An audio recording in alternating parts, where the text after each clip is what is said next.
تو اس سلسلے میں عوام ہوں یا حکمران دونوں ہی بہت زیادہ پرجوش ہیں صدر بائیڈن کے اقدامات سے، پلس ان کو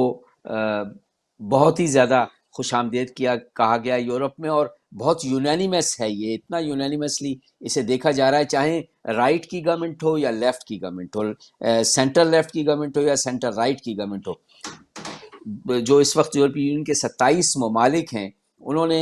بہت ہی ویلکم کیا ہے اس کو، اور میں سمجھتا ہوں کہ یہ جو ایجنڈا ہے جو ایک ہونے جا رہا ہے، اس میں پاکستان کے لیے خاصا ٹف پیغام ہوگا مستقبل میں۔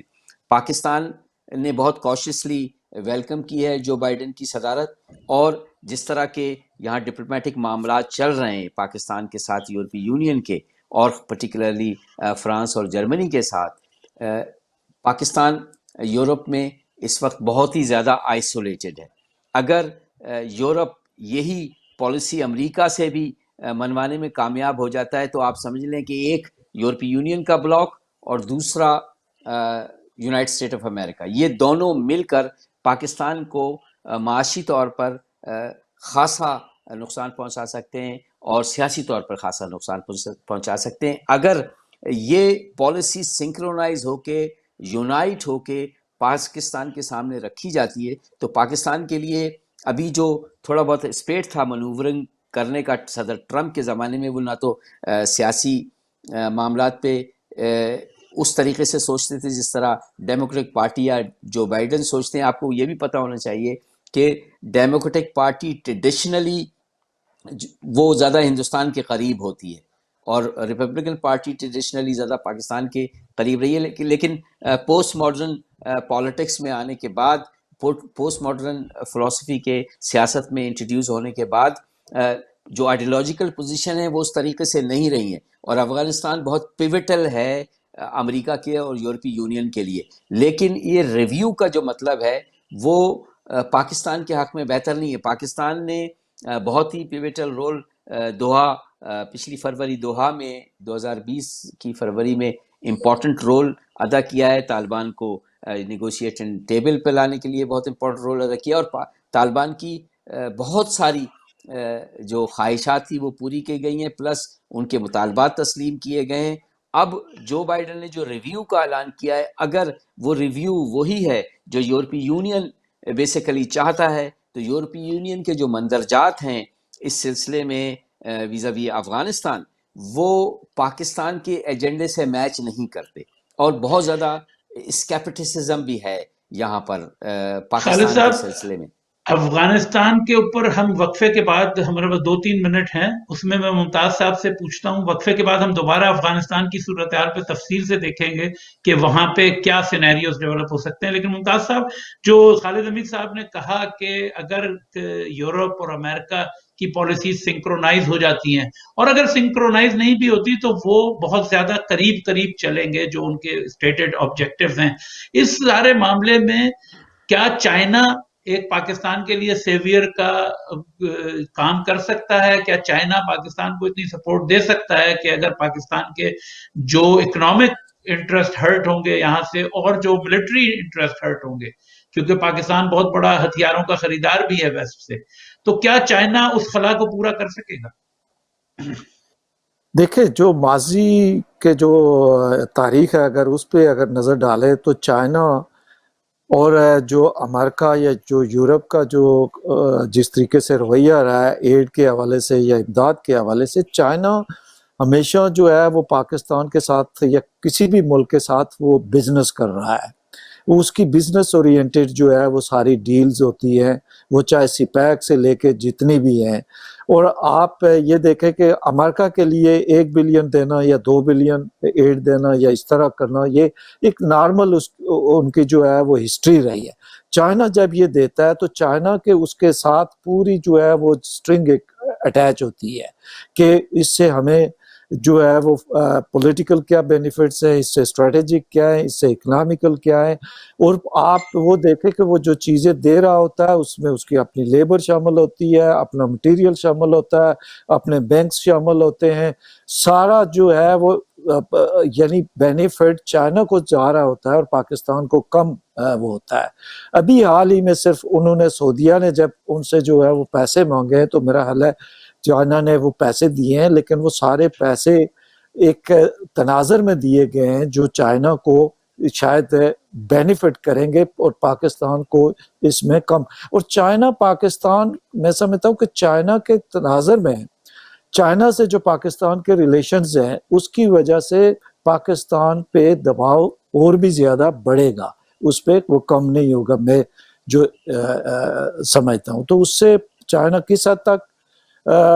پاکستان کو بچائے گا یا بچایا ہے اس وقت تک. ملٹری کو تو ضرور مضبوط کیا ہے چائنا نے، لیکن جو اکنامیکل یا سیولین جو پاپولیشن ہے یا وہاں ہیومن رائٹس کے جو ایشوز ہیں اس میں چائنا کا کوئی دلچسپی اس طرح نہیں رہی ہے. خالد صاحب، اگر آپ صرف 1 منٹ رہ گیا وقفے سے پہلے، اگر آپ اس میں بتا سکیں کہ یہ جو امریکہ اور یورپین یونین کی پالیسی اکٹھی بنے گی، کیا وہ یورپین یونین چائنا کے خلاف بھی امریکہ کا اتنا ہی ساتھ دے گا جس طرح امریکہ کی ایک بہت ہی زیادہ اینٹی چائنا پالیسی جو ٹرمپ نے شروع کی اور وہ بائیڈن بھی لگتا ہے کنٹینیو کریں گے؟ اور کیا اس کا فائدہ ہندوستان کو، اس کا فائدہ کتنا ہونے کی توقع ہے؟ دیکھیں، ڈیفینیٹلی جو یورپی یونین چائنا پر امریکی لائن کو ٹو نہیں کرے گا. یورپی یونین کے اپنے مفادات ہیں. یورپی یونین چائنا سے جو ابھی ایک معاہدہ ہوا ہے، یورپی یونین کا بہت بڑا معاہدہ ٹریڈ کے سلسلے میں، امریکہ نے اسے بہت اپوز کیا ہے، لیکن یورپی یونین اس کے باوجود وہ معاہدہ سائن کیا. یورپی یونین کے بہت ہی انٹرینچ قسم کے انٹرسٹ ہیں چائنا کے ساتھ، اور وہ اس سلسلے میں امریکہ کی پالیسی کو ٹو نہیں کرے گا. لیکن امریکہ جو ملٹری اسٹریٹجی بنا رہا ہے نئی، اور سب سے پہلا جو بیان آیا ہے پاکستان کے لیے امریکہ سے جو بائیڈن کے اقتدار میں آنے کے بعد، وہ لوائڈ جسٹن کا ہے، جو اس میں انہوں نے کہا ہے کہ ہم اپریشیٹ کرتے ہیں پاکستان کی جو اسٹرائف ہے ٹیررزم کے خلاف، لیکن دوسرے پیراگراف میں وہ کہتا ہے کہ ہم پاکستان کو اس لیے بھی اپریشیٹ کرتے ہیں کہ پاکستان نے ہندوستان دشمن دہشت گردوں کو گرفتار کیا، اور مزید بھی وہ اس لائن کو فالو کرے گا. تو انہوں نے بڑا ایک میسج دیا ہے کہ جو بائیلیٹرل ملٹری ٹائز ہیں پاکستان کے ساتھ، وہ بھی دہشت گردی سے بہت زیادہ اٹیچ ہیں، اور اینٹی ہندوستان کارروائیاں پاکستان کی سرزمین سے بند کرنی ہوگی. انہوں نے یہ کہا ہے، جسے یہ پہلا جو اسٹیٹمنٹ ہے اس طرح کا ملٹری ریلیشن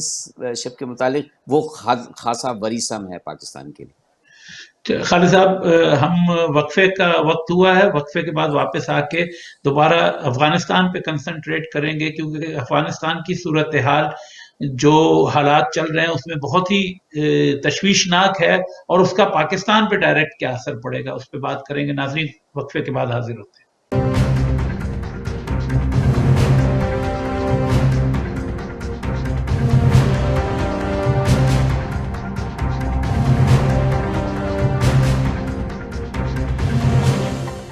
ناظرین، وقفے کے بعد عمر فاروق، ممتاز خان اور ہمارے اسپیشل گیسٹ خالد حمید فاروقی آپ کی خدمت میں دوبارہ حاضر ہیں. وقفے سے پہلے ہم افغانستان کے تناظر میں بات کرنے شروع کر رہے تھے، تو اسی کو کنٹینیو کرتے ہیں کہ افغانستان میں جو ہے صورتحال خالد صاحب اور ممتاز صاحب بہت زیادہ نازک ہوتی جا رہی ہے. ابھی پچھلے ہفتے رولنگ اسٹون میں بہت ایک ڈیٹیلڈ جو ہے مضمون آیا ہے، جس کے اندر جو ہے بہت ہی ایک سینئر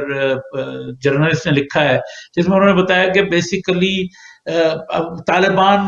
بالکل آزاد ہیں، ان کو بہت بڑا آدھے سے زیادہ علاقہ پورا ان کے بالکل کنٹرول میں ہے، اور باقی جو کنٹرول میں بھی نہیں ہے وہاں پہ بھی ان کی پریزنس اتنی ہے کہ وہ کھلے عام گھومتے ہیں، جبکہ حکومت جو گورنمنٹ ہے اس کی ریٹ جو ہے صرف ان کی چیک پوسٹ اور بہت ہی محدود علاقوں تک ہے. تو خالد صاحب، آپ سے شروع کرتے ہیں کہ یہ کیا سینیریو آپ دیکھتے ہیں افغانستان میں ڈیولپ ہونے جا رہا ہے اس تناظر میں کہ امریکنز جو ہے وہ نظر ثانی کی بات کر رہے ہیں. جو طالبان ہیں ان کا کہنا یہ ہے کہ جو فروری میں معاہدہ ہوا تھا اس میں کہیں پہ بھی یہ نہیں لکھا تھا کہ وہ وائلنس بالکل چھوڑ دیں گے، یا وہ اور ان کا یہ ہے کہ وائلنس امریکہ کی طرف سے بھی ہوتا ہے. تو آپ کیا دیکھتے ہیں، کیا یہ معاہدہ قائم رہے گا؟ اگر یہ بریک اپ ہوتا ہے تو اس کے نتیجے میں کیا طالبان کے حکومت پہ قبضہ کرنے کے کتنے چانسز ہیں؟ اور اگر نہیں بھی کرتے اور ایک بڑے پیمانے پہ جو خانہ جنگی جو پہلے مجاہدین کے زمانے میں شروع ہوئی تھی اس طرح کی ہوتی ہے، تو اس کا اثر پاکستان پہ اور پاکستان میں جو ایک ملیٹنسی پہ قابو پایا گیا ہے اس کے اوپر کیا اثر پڑے گا؟ یہ تو طے بات ہے کہ افغانستان کا جو ڈائریکٹ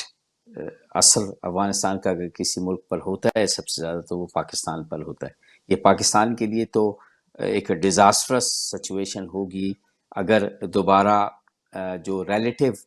کام ہے، جسے میں پیس نہیں کہوں گا بلکہ ریلیٹیو کام ہے افغانستان میں، اگر وہ ڈسٹرب ہوتا ہے تو اس کا جو برنٹ ہے وہ پاکستان کو یہ سہنا پڑے گا۔ اور جو دوحہ نیگوسیشن میں اصل میں یہ اتنی جلدی میں امریکن ایڈمنسٹریشن، ٹرمپ ایڈمنسٹریشن نے کیے ہیں، وہ اس کو بیسیکلی نومبر سے پہلے سائن کرانا چاہتے تھے، اس میں کچھ وڈرال چاہتے تھے وہ افغانستان سے فورسز کا، تاکہ اپنی الیکٹیبلٹی کے لیے اسے استعمال کر سکیں۔ اس میں انہوں نے بہت زیادہ شرائط طالبان کی مان لی تھی، یورپی یونین کی اپوزیشن کے باوجود انہوں نے یہ شرائط مانی، اور انہوں نے ایک دن کے لیے بھی بات بالکل درست ہے کہ طالبان نے کبھی یہ سبسکرائب نہیں کیا کہ وہ وائلنس چھوڑ دیں گے یا وائلنس کو کم کر دیں گے۔ یہاں نیٹو سیکرٹری جنرل بار بار یہ کہتے رہے کہ طالبان کو تشدد سے سسیشن کرنا چاہیے، تشدد سے سیپریٹ ہونا چاہیے، اس میں کمی لانی چاہیے۔ اور نیٹو سیکرٹری جنرل کی اگر آپ گفتگو سنیں گے کہ جس چیز کی جو ڈائریکٹلی ایڈمنسٹریٹ کرتے ہیں افغانستان کو، اور جو سیوین ایڈمنسٹریشن ہے نیٹو کا، وہ بار بار برسل آتے ہیں ہیڈ کوارٹر، اپنی پریس کانفرنس اور صحافیوں سے ملتے ہیں، تو ان کا بار بار اسی بات پہ اصرار تھا کہ تشدد جو ہے وہ وائلنس جو ہے کم ہونا چاہیے۔ یہ جو نیٹو ریپرزینٹ کرتا ہے یورپین ممالک کو، اور یورپین ممالک کی سوچ کو وہ ریپرزینٹ کرتا ہے، اٹس ناٹ اونلی امریکا، گو کہ امریکہ سب سے بڑا پارٹنر ہے نیٹو میں۔ تو اگر آپ ان کی گفتگو سنیں پچھلے پورے سال میں، اور جب خلیل ظلمزاد یہاں پر آئے ان کی بھی جو پریس کانفرنس میں ان سے بھی جو کچھ کہا گیا، ان سے بھی جو نیگوسیشنز کیے گئے، اس میں یہ بات بہت زیادہ یورپ زور دیتا رہا ہے کہ افغانستان کے اندر تشدد میں کمی آنی چاہیے۔ لیکن ان تمام کنسرنس کو یورپ کی برشا سائٹ کیا ہے ٹرمپ ایڈمنسٹریشن نے اور پامپیو نے، اور انہوں نے بہت زیادہ اپنا اوور ویلمنگ طاقت استعمال کرتے ہوئے نیگوسیشنز میں ہر قسم کی ڈیل کرنے، نومبر سے پہلے وہ ڈیل کرنے کی کوشش کرتے رہے، اور وہ ایک سکسیس اسٹوری الیکشن سے پہلے امریکہ میں لانا چاہتے تھے، جس کے نتیجے میں انہوں نے یورپ کے کنسرنس اور دوسری پارٹیوں کے کنسرنس سنے بغیر طالبان سے ڈیل کر لیا۔ اب اس میں پرابلم جب آئیں گی جب جو بائیڈن ایک حکمت عملی اپنی بنائیں گے ڈیفنس اینڈ سیکیورٹی کی، اور جو ریفلیکٹ کرے گی یورپ کے کنسرنس کو بھی، کہ یورپ کے جو کنسرنس تھے ان کو ایڈریس اس میں کیا جائے گا، اس کے بعد لازمی طور پر طالبان اور ویسٹ کے درمیان اور امریکہ کے درمیان ایک مسئلہ اٹھے گا، خلیج آئے گی، جس کے نتیجے میں افغانستان ظاہر ہے کہ جا سکتا ہے جنگ کی طرف، لیکن کوئی ایپیٹائٹ نہیں ہے یورپ کے اندر، they want to see back their troops. حالانکہ وہاں 12 سے 13 ہزار رہ گئے صرف ٹروپ، لیکن یورپ جو ہے وہ کمپلیٹ ودرول چاہتا ہے افغانستان سے، اسی لیے۔ لیکن اس جو شرائط پمپیو نے طے کی ہیں طالبان سے، وہ ان کو ناقابل قبول ہیں، اور یہ بہت زیادہ اس کے چانسز ہیں کہ طالبان اور غنی ایڈمنسٹریشن کے درمیان کانفلکٹ جو ہے وہ ہاٹ ہو جائے، اور اس کے پرسیوٹ میں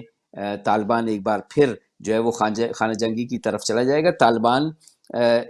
اوور پاور نہیں کر سکتے غنی ایڈمنسٹریشن کو، نہ ہی غنی ایڈمنسٹریشن طالبان کو اوور پاور کر سکتی ہے۔ دونوں اس صورتحال میں نہیں کہ کمپلیٹلی طور پہ کنٹرول کر کے ملک کو چلا سکیں۔ اس کا الٹیمیٹ نتیجہ جو ہے وہ دوبارہ خانہ جنگی کی طرف جائے گا۔ تو ممتاز صاحب، جس طرح خالد صاحب نے کہا کہ یورپین یونین میں بھی کوئی ایپیٹائٹ نہیں ہے اپنے فوجیوں کو وہاں رکھنے کی، امریکہ کا آلریڈی مئی میں آخری فوجی نکالنے کا جو پریزیڈنٹ ٹرمپ کی پالیسی تھی اس کے مطابق مئی میں نکلنے ہیں، اب کیا ہوتا ہے بائیڈن حکومت کے آنے کے بعد. تو لیکن لگتا ہے ایسا ہے کہ یہ صورتحال ریپیٹ ہونے جا رہی ہے. جب پچھلی دفعہ جب جنگ ختم، سوویت یونین کے قبضہ ختم ہوا، اس کے بعد پورا ویسٹ اور امریکہ ایک دم نکل کے چلے گئے، اس کو چھوڑ دیا، جس کے نتیجے میں آپ نے دیکھا کہ پاکستان کو اسپیشلی اس خطے میں پورے اور اسپیشلی پاکستان کو اس کا نتیجہ بہت برا بھگتنا پڑا. تو آپ کے خیال میں کیا یہ ایک دم جو ہے چھوڑ دیں گے اس خطے کو، اور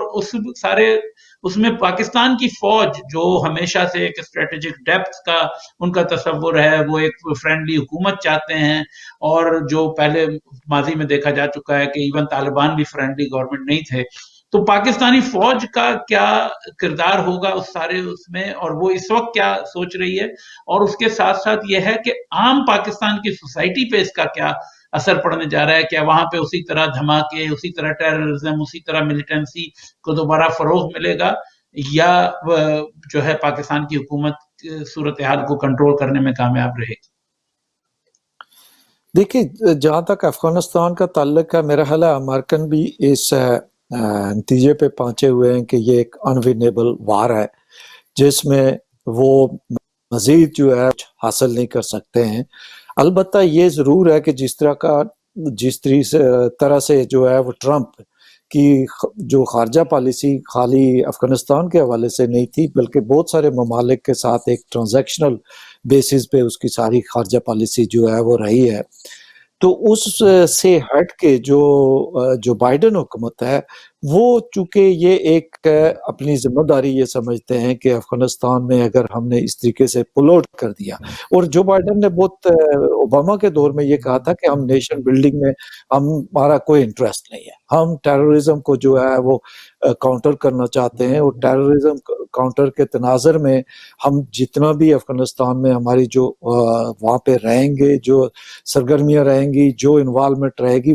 وہ فوکسڈ ہے. اور اب تو یہ اس پہ اور بھی زیادہ میرا حال ہے وہ پہنچ گئے اس نتیجے پہ کہ ہمیں یہاں سے جتنا جلدی نکال سکتے ہیں نکالیں. لیکن یہ ہے کہ وہ کچھ اسٹریٹجک ٹروپس وہاں پہ رکھیں گے جو ڈائریکٹ جو ہے وہ کسی آپریشن میں نہیں انوالو ہوں گی، وہ ایک طرح کی ٹریننگ اور اس طرح کے جو ممتاز صاحب، ایک ضمنی سوال اگر میں پوچھ سکوں، کیا پاکستانی فوج اس فیصلے یا اس نتیجے کے قریب بھی پہنچی ہے کہ افغانستان کو کنٹرول کرنے کی کوشش اور افغانستان میں انوالومنٹ جو ہے ایک انوینیبل سچویشن ہے، یا وہ ابھی تک اپنے جہادی جذبے سے سرشار افغانستان کو کنٹرول کرنے کی کوشش میں ہے؟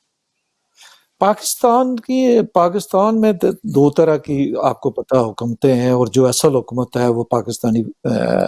فوج کی رہی ہے ہمیشہ. اور افغانستان کے حوالے سے، انڈیا کے حوالے سے، چین، امریکہ کے حوالے سے جو بھی پالیسیاں ہیں وہ سیکورٹی اسٹیبلشمنٹ بناتی ہے، وہ سول گورنمنٹ نہیں بناتی ہے. تو وہاں پہ افغانستان، پہلی بات ہے کہ افغانستان کو وہ جب دیکھتے ہیں وہ انڈیا کے تناظر میں دیکھتے ہیں. وہ چونکہ جو چیز بھی وہ دیکھتے ہیں کہ جی یہاں پہ اگر جو ہے وہ انڈیا کا تھوڑا بہت بھی کوئی اثر رسوخ رہے گا تو یہ ہمارے لیے جو ہے وہ ایک پرابلم رہے گا. تو افغانستان کو وہ ایز اے انڈیپینڈنٹ اسٹیٹ کے طور پہ ابھی تک وہاں کی اسٹیبلشمنٹ ٹریٹ کرنے کے لیے تیار نہیں ہے. جو ڈائلیما وہ ہے وہ یہاں پہ ہے کہ آپ افغانستان کو ایک علیحدہ ملک یہ تصور کرنے کے لیے تیار نہیں ہے کہ ان کو اپنی خارجہ پالیسی بنانے کا اختیار ہے. اور آپ اس تناظر میں آپ طالبان کی جو حمایت ہے وہ آج تک اسی بنیاد پہ قائم رہی ہے کہ طالبان ہمیں وہ اسٹریٹجک ڈیپتھ اور یہ جو ڈیورنٹ لائن اور یہ سارے جو ایشوز ہیں کہ ان کے ذریعے جو ہے وہ ہمیں اس سے اسکیپ مل سکتا ہے، یا اس سے جو ہے وہ ایک ایسیڈنسی وہاں پہ انڈیا کے اوپر مل سکتی ہے. تو اس تناظر میں ابھی تک تو جو اگر دیکھیں جس دن پاکستان نے یہ فیصلہ کر لیا ہے کہ اگر یہاں پہ باقی حکومتیں سپر پاورز جو ہے وہ جیت نہیں سکی، تو اور پاکستان نے تو سب سے زیادہ سفر کیا ہے اس طرح سے، آپ اکنامکلی کیا ہے اور سب سے طرح سوشلی کیا ہے. کہ جو چیزیں وہاں پاکستان میں ہو رہی ہیں وہ آج اسی کا نتیجہ ہے، لیکن چونکہ وہاں پہ کچھ مفادات اس طرح کے انٹرسٹ ہوئے ہیں سیکیورٹی اسٹیبلشمنٹ کے، کہ ان کو یہ پتہ ہے کہ یہاں سے پیس کسی سائڈ پہ بھی آئے گا، افغانستان کے ساتھ آئے گا، انڈیا کے ساتھ آئے گا، ایک ہی قوت وہاں پہ اس کے مفادات متاثر ہوتے ہیں، اور وہ نہیں چاہیں گے کہ اتنی آسانی سے یہ ان چیزوں سے جو ہے وہ دستبردار ہو جائے۔ ممتاز صاحب، یعنی جیسے آپ نے کہا کہ پاکستان نے سفر کیا ہے، لیکن سفر پاکستان میں جیسے آپ نے کہا کہ دو حقیقتیں ہیں، سفر عام آدمی نے کیا ہے اور فوج تو پھلی پھولی ہے، جتنی اس میں ان کی جو ہے آمدنی میں، جتنے ان کی تعداد میں، جتنے ان کے جو ہے تحفے تحائف میں اضافہ ہوا ہے۔ تو خالد حمید صاحب، کیا آپ کے خیال میں، اور آپ برسلز میں بہت سارے لوگ آتے ہیں جو فوج کی ترجمانی کرتے ہیں، سویلینز بھی اور جنرلز بھی، کیا آپ نے دیکھا کہ کہیں آپ کو کوئی ہنٹ ملا کہ پاکستانی فوج نے کوئی سبق سیکھا ہے افغانستان میں پچھلے 40 سال کی انوالومنٹ سے، اور اس کے بعد کیا وہ کوئی اپنی پالیسی کو چینج کرنے کے لیے تیار ہیں، یا وہی ان کی اسٹریٹجک ڈیپتھ اور افغانستان کو ایک ایکسٹینشن آف پاکستانی پالیسی کو دیکھنے کا رویہ ان کا ابھی تک جاری ہے، اور جس کے نتیجے میں مستقبل میں ایک تباہی کے ہی آثار نظر آتے ہیں؟ دیکھیں، جو بھی ملٹری آفیشلز، جو ان ملٹری آفیشلز سے میری ملاقات ہوئی یورپ میں، گزشتہ 1 سال سے تو چیزیں اس طریقے سے نہیں ہیں، بند ہیں، اور ڈائریکٹ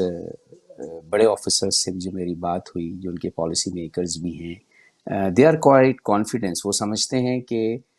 افغانستان سے میں جو کچھ ہوا ہے اور پاکستان کی جو حکمت عملی رہی ہے اس نے پاکستان کو بچایا ہے. وہ اب بھی اس طرح ہی سوچتے ہیں، اور آپ اگر جائیں ان کی لکھی ہوئی تحریر میں ابھی گزشتہ ہفتے 3-4 میں نے ان کے پالیسی پیپرز پڑھے ہیں. وہ تو کہہ رہے ہیں کہ ہم کس طریقے سے چائنا سے الائنس بنا کر افغانستان میں ایک وائبل گورنمنٹ بنا سکتے ہیں. بلکہ ایک صاحب نے، ایک لیفٹیننٹ جنرل ہیں ریٹائر، انہوں نے ابھی ایک پیپر لکھا ہے، جو ایک نیا انگریزی کا میگزین نکلتا ہے پاکستان سے، نیریٹو، اس کے اندر ایک بڑا پالیسی پیپر ہے باقاعدہ. اس میں انہوں نے کہا ہے کہ افغانستان کو ہمیں مدد کرنی چاہیے، اس کی ایئر لائن بنانی چاہیے. حالانکہ پاکستان کی اپنی ایئر لائن ڈوب گئی ہے، لیکن وہ ایسے سمجھتے ہیں کہ وہ ایئر لائن بنائیں گے افغانستان میں، اور ایک وائبل پیسنجر ایئر لائن ہمیں بنانی چاہیے، ہمیں وہاں تعلیمی ادارے بنانے چاہیے. وہ پورا انہوں نے ایک پلان دیا ہے کہ ہم کس طریقے سے افغانستان کی مدد کر کے اس کو کھڑا کریں گے. تو they are basically quite confident. ان کا یہ بھی خیال ہے کہ انہوں نے پہلے روس کو شکست دی ہے، پھر اس کے بعد امریکہ کو بھی انہوں نے شکست دی، اور دے اسٹوڈ بیفور امریکہ. سہالہ ریسیڈنس میں، سہالہ میں جو کچھ ہوا انسیڈنٹ سہالہ میں، جس میں پاکستانی آرم فورسز کے 24 یا 27 نوجوانوں کو بمبارڈمنٹ کر کے وہ اس میں شہید ہو گئے تھے. ہاں، تو اسی طرح وہ سمجھتے ہیں کہ انہوں نے اپنے ٹفنس دکھا کر امریکہ کو نیگوشیٹنگ ٹیبل پر وہ لے کر آئیں، and they can fight still. وہ اس بات پر آپ سمجھتے ہیں کہ وہ ان کی پالیسی پر فیلئر ہے، ان کی پالیسی، یا اس کے نتیجے میں پاکستان کو بہت زیادہ مصیبتوں کا سامنا کرنا پڑا ہے؟ ایسا نہیں ہے. وہ سمجھتے ہیں کہ افغانستان سے روس کو بھگایا، امریکہ کو بھگایا، اور پاکستان کو محفوظ بنایا، اور ایک طرح کی بفر اسٹیٹ بنائی. تو جو اسٹریٹجک ڈیپتھ ہے وہ اسی طرح پاکستان کے لیے وائٹل ہے. افغانستان یہ خواہش رکھنا، جو جیسے ممتاز خان نے کہا کہ لاسٹ ٹائم جو ایک آرٹیکولیٹ پاکستانی پالیسی کا اظہار برلن کے انسٹیٹیوٹ آف اسٹریٹجک میں کیا گیا تھا. ایک پیپر انہوں نے پڑھا تھا، ہنا ربانی کھر، جب جو ہے فورن منسٹر تھی، تو انہوں نے ایک لفظ کہا تھا کہ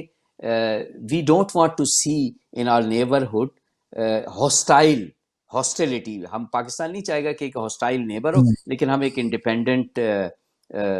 ریاست چاہتے ہیں جو خود مختار ہو. یہ تو سویلین ریپریزنٹیشن ہے پاکستان کی، جو اس طرح سوچتی ہے. اور آپ کو پتہ ہے کہ سویلین اور ملٹری میں اس قسم کے افغانستان کے مسئلے پر اختلافات رہے ہیں پچھلی گورنمنٹ اور اس سے پچھلی گورنمنٹ کے درمیان بھی. تو جیسا کہ انہوں نے کہا، جب ظاہر ہے کہ فارن پالیسی کے جو ذمہ دار ہیں پاکستان میں،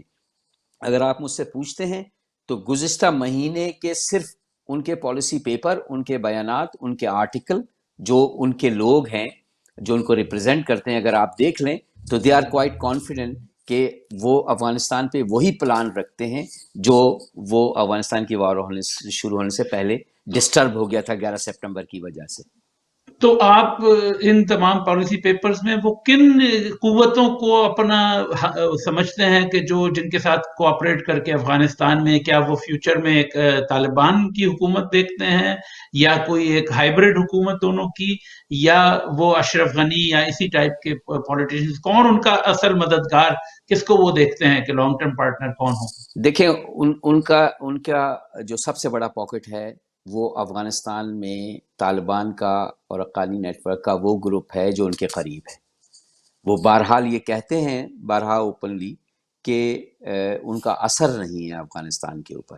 یا افغان طالبان پہ اس طرح کا اثر نہیں ہے، وہ نہیں سنتے. لیکن ایسی بات نہیں ہے. پاکستان نے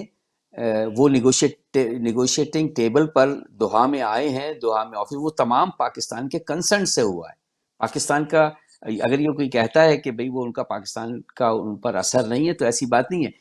پاکستان کو بھی پتہ ہے کہ یہ ان کا واحد لیوریج ہے ویسٹ کے ساتھ. ایسے آسانی سے وہ اس پاکٹ کو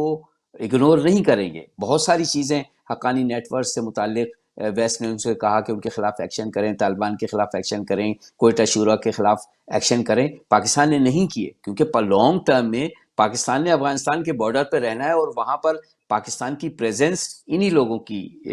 تو پاکستان ان کو بہرحال پاکستان نے طالبان بھی وہ 20 سال والے پہلے والے پاکستان نہیں، اور پاکستان نے ان پر بہت ساری چیزوں میں انہیں کنوینس کیا ہے. لیکن وہ کیسے دیکھتے ہیں؟ کیا وہ طالبان کی حکومت دیکھتے ہیں افغانستان میں یا کوئی کوalition گورنمنٹ دیکھتے ہیں؟ دیکھیں وہ ڈیفینیٹلی کولیشن گورنمنٹ، ظاہر ہے کہ کولیشن گورنمنٹ کے بغیر تو پاکستان کو اس طریقے سے وہ جو 11 سپٹمبر سے پہلے والا لیوریج تھا وہ تو نہیں ملے گا. پاکستان کو کچھ دینا بھی پڑے گا اگر پاکستان چاہتا ہے کہ اس کا نیبر ہوڈ جو ہے وہ ہوسائل نہ ہو، پرو انڈیا نہ ہو. جو پاکستان چاہتا ہے کہ کم سے کم جو نئی گورنمنٹ کی فارمیشن میں کم سے کم ناردرن الائنس کے لوگ ہوں، کم سے کم وہ لوگ ہوں جو کہ ہندوستان کے قریب ہیں. یہ پاکستان چاہتا ہے. اور بڑا حصہ پاکستان چاہتا ہے کہ طالبان کو بولے، لیکن ماڈریٹ طالبان جو پاکستان کے کانفیڈنس میں طالبان ہیں. ہمیں یہ بھی نہیں بھولنا چاہیے کہ افغانستان میں صرف طالبان نہیں ہیں، بلکہ بہت بڑے بڑے دوسرے گروپ بھی ہیں، کرمنل گروپ بھی ہیں. وہ بھی عمل نہیں آنے دیں گے اس طریقے سے آسانی سے. ہر ایک کو اپنا حصہ چاہیے اور بہت ہی کمپلیکس سچویشن ہے. تو لیکن پاکستان از ڈگنگ ان، اور پاکستان اپنی جو اس کا منصوبہ ہے، وہ جس طرح اپنی سیکیورٹی پالیسی کو دیکھتے ہیں، اپنے سیکیورٹی اسٹرکچر کو دیکھتے ہیں، اور ان کی جو پالیسی ہے ویزا وی انڈیا، اس سے تحفظ چاہتے ہیں. تو وہ چاہتے ہیں کہ یہ ان لوگوں کو اب یہ پتہ ہے کہ یہ جو پورا عرب گلف اور سعودی عربیہ کمپلیٹلی ہاتھ سے نکل گیا ہے، اور وہ اس کی سعودی عربیہ کی اور گلف کی خواہشات کو پورا نہیں کر سکتے. اس لیے ان کا خیال ہے کہ ایران، ملیشیا، ترکی اور چائنا کے ساتھ جو مل کے گروپ بنے گا، اس کے ذریعے وہ افغانستان میں اپنے پلان کو عملی جامہ پہلانا چاہتے ہیں. اب اس کا کیا جی نہیں، آپ بات کمپلیٹ کیجئے. اچھا، اب یہ کس حد تک، جیسے ممتاز نے کہا کہ جو بلینز آف ڈالرز آئے ہیں پاکستان 1947 سے لے کر اب تک، ہر حکومت کو باہر سے جو آکسیجن دی گئی ہے اور پیسے دی، ہر ماشاء اللہ کے ابتدا میں کبھی PL 480 آئی، کبھی کورین ایڈ آئی، کبھی ویتنام کی وار کی ایڈ آئی، اس کے بعد جو ہے وہ افغانستان، پہلی افغانستان وار میں ضیاء کے زمانے میں ایڈ آئی، پھر مشرف کے زمانے میں 11 سپٹمبر کے بعد ایڈ آئی. اب اس قسم کا کوئی واقعہ تو ہے نہیں کہ جس کی وجہ سے ایڈ آئے. تو پاکستان کا جو کوفر ہے وہ بالکل ڈرائی کر گیا ہے. کیا چائنا پاکستان کے کوفر میں پیسے ڈالے گا بغیر انٹرسٹ کے؟ یہ والا 1 بلین کا لون بھی 14% پہ ملا ہے. کیا ہم یہ افورڈ کر سکتے ہیں کہ ساری دنیا سے آئسولیٹ ہو کے صرف چائنیز بلاک میں ہم چلے جائیں. وہ بھی بہت مشکلات میں جو گئے ہوئے ہیں اس بلاک کے اندر، چاہے وہ ترکی ہو، چاہے وہ ایران ہو، چاہے ملیشیا ہو. وقت کی کمی ہے ہمارے پاس، تقریباً 2 منٹ رہ گئے ہیں. ممتاز صاحب، آخری چیز میں آپ سے پہ اس بات چیت کو ختم کروں گا کہ کیا پاکستان، ایک تو فوج ہے پاکستان کی، لیکن پاکستان کی سول سوسائٹی اور پولیٹیکل پارٹیز کا بھی ایک رول ہے جو فوج کے ایجنڈے کو عوام میں لے کے جاتے ہیں. کیا آپ کے خیال میں پاکستان کی سیاسی پارٹیاں، وہ بولے پی ٹی آئی ہو، پی ایم ایل این ہو، پی پی پی ہو، کیا ان کو اندازہ ہے کہ ایک بہت بڑا ڈیزاسٹر ہمارے جو ہے بارڈر پہ کھڑا ہوا ہے، جس کا بہت بڑا جو ہے نقصان سویلین پاپولیشن کو ہونے کے چانسز ہیں، اور سویلین پاپولیشن کو انہوں نے جو ہے فیس کرنا ہوتا ہے؟ کیا ان کو ادراک ہے، اور کیا اس میں کوئی ذرا سی بھی سنجیدگی ہے، یا وہ صرف اپنی پیٹی لڑائیوں میں مصروف ہیں اور فوج کو ایک انہوں نے کمفرٹیبل کارنر دیا ہوا؟ 1.5 منٹ ہے. دیکھیں، ادراک کا جہاں تک تعلق ہے، ڈیفینیٹلی ادراک تو سیاستدانوں کو ہوتا ہے، لیکن پرابلم یہ ہے کہ ان کے لیے پولیٹیکل سپیس اتنا تنگ کر دیا گیا ہے کہ وہاں پہ وہ اپنی جو ہے وہ سروائیول کی اس وقت جو ہے وہ پاکستان کے اندر جنگ لڑ رہے ہیں. چونکہ یہ جو حالت موجودہ پاکستان میں ہے، یہ مارشل لاؤں کے دوران جو ہے اس طرح کی حالت نہیں تھی، چونکہ وہاں پہ ایک نظریاتی کیڈر ہوتا تھا، ایک کمٹمنٹ ہوتی تھی، لوگ لڑتے تھے مارشل لاء کے خلاف ایک کمٹمنٹ کے ساتھ. اب جو چیزیں ہو رہی ہیں، یہ اس سے بھی ایک بروٹل فیس جو ہے وہ آیا ہے، جہاں پہ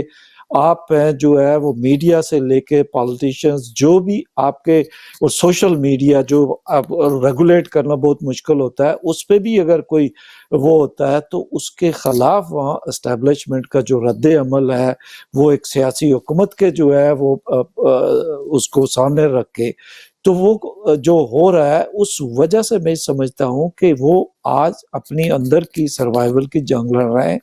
تو باہر تو چونکہ باہر کی طرف وہ توجہ اس وقت دیں گے کہ جب وہ پولیٹیکلی ان کے پاس کوئی مینڈیٹ ہوگا، پاورز ہوں گی، فارن پالیسی بنانے کے اختیارات ہوں گے، تو تب یہ اس حوالے سے سوچ سکتے ہیں. تو یہ ممتاز صاحب، صورت ہمارا وقت نہیں ہے اس وقت. ختم ہو گیا ہے. بہت ساری باتیں ہیں اگلی دفعہ، اور یہ بہت اہم موضوع جو اس پہ خالد حمید صاحب نے چھوڑا تھا کہ کیا یہ جو نیا الائنس پاکستان سمجھ رہا ہے، کیا وہ ایک وائبل بھی ہے، کیا وہ ہے بھی، یا پاکستان نے اپنی اسٹیبلشمنٹ نے اپنے خیالوں میں اس الائنس کو بنایا ہوا ہے، جبکہ وہ تمام ملک اپنے اپنے انٹرسٹ میں یوز کر رہے ہیں پاکستان کو. تو دوبارہ اس بات کو جاری رکھیں گے. بہت سارے مسئلے ہیں. خالد حمید صاحب، آپ کا شکریہ. آپ کو ہم گاہے بگاہے لیتے رہیں گے اور ان تمام چیزوں پہ ڈسکس کرتے رہیں گے. ناظرین، آج کا وقت ختم ہوا. خدا حافظ.